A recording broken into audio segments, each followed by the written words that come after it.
Раптоўная паездка малодшага Лукашэнкі, выбухі і тролінг на мяжы з Украінай і гісторыя, як беларуса зрабілі інвалідам за кратамі. Вітаем, сябры! Гэта наша Ніва і галоўныя навіны 31 мая.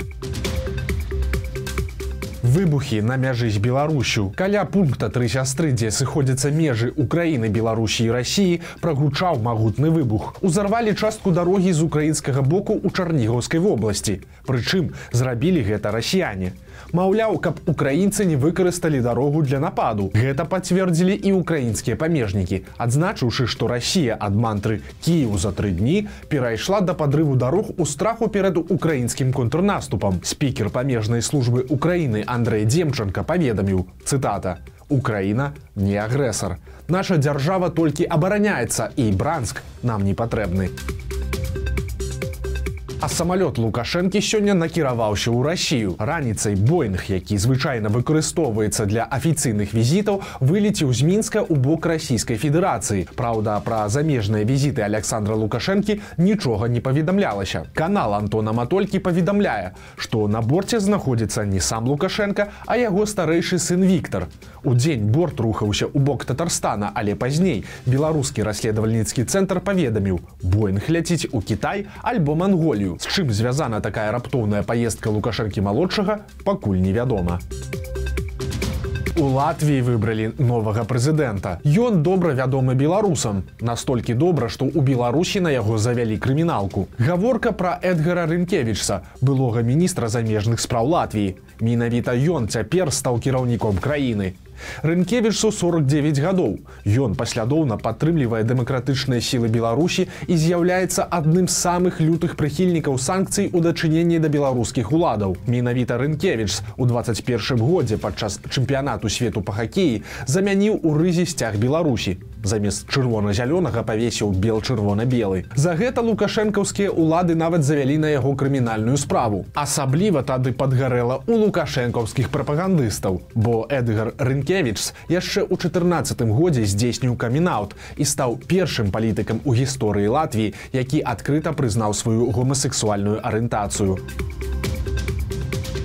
І ў працяг тэмы. У Беларусі пратэсты супраць улады. Праўда, супраць латвійскай. Беларуская прапаганда з задавальненнем паказвае фота, як у Віцебску некалькі чалавек прыйшлі да консульства Латвіі, каб выказаць незадаволенасць прэзідэнцкімі выбарамі. Вось толькі ў руках у гэтых пратэстоўцаў раздрукаваныя карыкатуры з лукашэнкаўскай мінскай праўды і добра падрыхтаваныя расцяжкі з лозунгамі. Карацей, сітуацыя як у барадатым савецкім анекдоце, дзе жыхар СССР кажа амерыканцу, што ў Саюзе таксама свабода. Маўляў, у Маскве, як у Нью-Йорку, таксама можна выйсці на плошчу і крычаць «Рэйган дурак».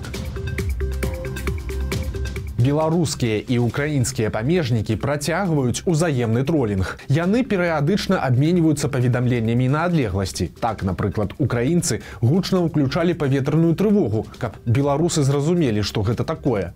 Таксама ставілі вялікі экран, дзе паказвалі кадры з Бучы. Цяпер памежнікі з Беларусі вырашылі адказаць. Яны на поўную гучнасць уключаюць аўдыязапіс, дзе на фоне цымбалаў жаночы голас расказвае пра боршч і заклікае украінцаў пераходзіць на білоруський бок. Борщ – це те, що нас об'єднує. Пам'ятайте про це, товариші. І коли вам більше не буде з чого готувати ваш борщ, переходьте на наш бік. Спробуйте наш білоруський борщ. Не пошкодуєте.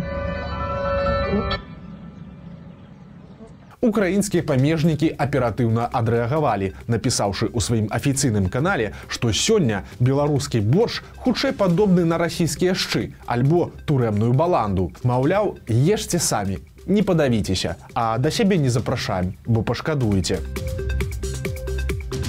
Тым часам беларускія ўлады правяраюць на межах сваіх грамадзян без аніякіх жартаў. Апошнім часам прыходзяць паведамленні, што пры выездзе альбо ўездзе з Беларусі ў Еўропу памежнікі патрабуюць абавязкова паказаць дазвол на жыхарства ў замежнай краіне. Раней такіх патрабаванняў не было. Даныя скануюць альбо перапісваюць.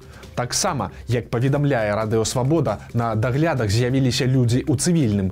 Яны не кажуць, якую службу прадстаўляюць, але даглядаюць людзей і часам выклікаюць на размовы. Асаблівую іх цікавасць выклікаюць людзі, якія раней часта ездзілі ва ўкраіну, а таксама тыя, хто прыцягваўся па палітычных артыкулах. Гэтыя людзі ў цывільным размаўляюць ветліва, але правяраюць тэлефоны, глядзяць фотаздымкі і перапіскі ў месенджерах. Прычым, калі выдаліць тэлеграм, то гэта насцярожвае правяраючых. Часам яны прымушаюць зноў усталяваць месенджер пры іх, каб паглядзець падпіскі і чаты.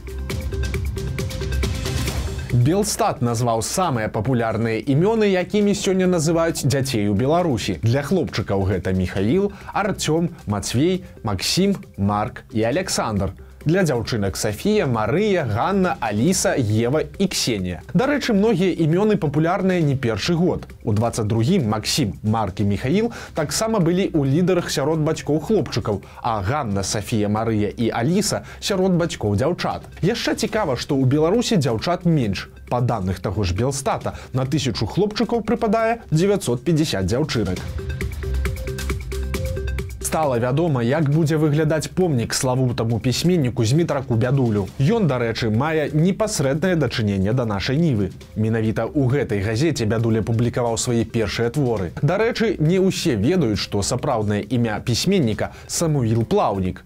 Пісьменнік памёр у эвакуацыі ў казахстанскім Уральску ў лістападзе 41-го года. Там і быў пахаваны.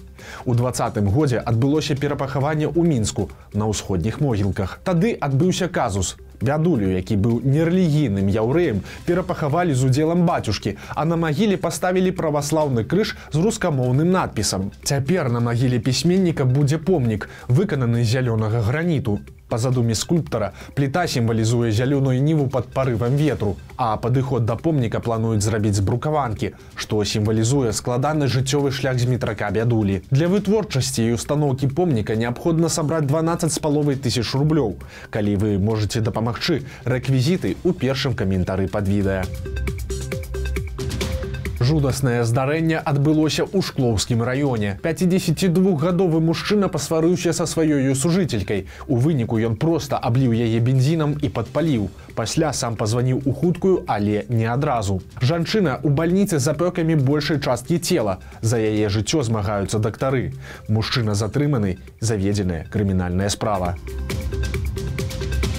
Беларусаў працягваюць катаваць за кратамі. У 21-м годзе 3 гады калоніі за каментары ў садсетках атрымаў мінскі фатограф Дзімітрый Сончык. Да затрымання праблем са здароўем у яго не было, але ў зняволенні ён перахварэў на ковід. Сончыка этапавалі з мінскага СІЗА ў магілёўскую турму, дзе яго білі, патрабуючы прызнаць віну на відэа. Праз 2 тыдні у Сончыка здарыўся інфаркт. Праз 2 тыдні пасля інфаркту – інсульт. У мужчыны парушылася маўленне, аднялася левая частка цела. Пасля бальніцы Дзімітрыя Сончыка этапавалі ў бабруйскую калонію нумар 2. Як сведчаць людзі, якія бачылі яго ў калоніі, праблемы з каардынацыяй засталіся. Таксама ён часам забывае словы. У выніку 47-гадоваму Сончыку прысвоілі інваліднасць другой групы і нават прызначылі пенсію па інваліднасці, але яна да яго не даходзіць праз вылічванне калоніі. Дзімітрый асуджаны не за гвалт ці забойства, а за каментары. Але, нягледзячы на ўсе праблемы са здароўем, змягчаць пакаранне яму адмовіліся. Калі вы думалі, што скончылі школу і назаўжды развіталіся з ваенруком, то не. Цяпер пачатковая ваенная падрыхтоўка будзе выкладацца ва ўсіх вышэйшых навучальных установах Беларусі. Сумесны дакумент Мінабароны і Мінадукацыі ўжо прыняты. Пахваліўся гэтым міністр абароны Хрэнін. Ва універсітэтах такі курс з'явіцца ўжо з новага навучальнага года, то бок ужо гэтай восенню. Вось такія навіны серады. Подписывайтеся, ставьте лайки альбо дизлайки и выказывайте свои заўвагі ў каментарах. И, конечно, читайте нашу Ниву, глядите нашу Ниву и любите Беларусь. До сустрэчы заўтра.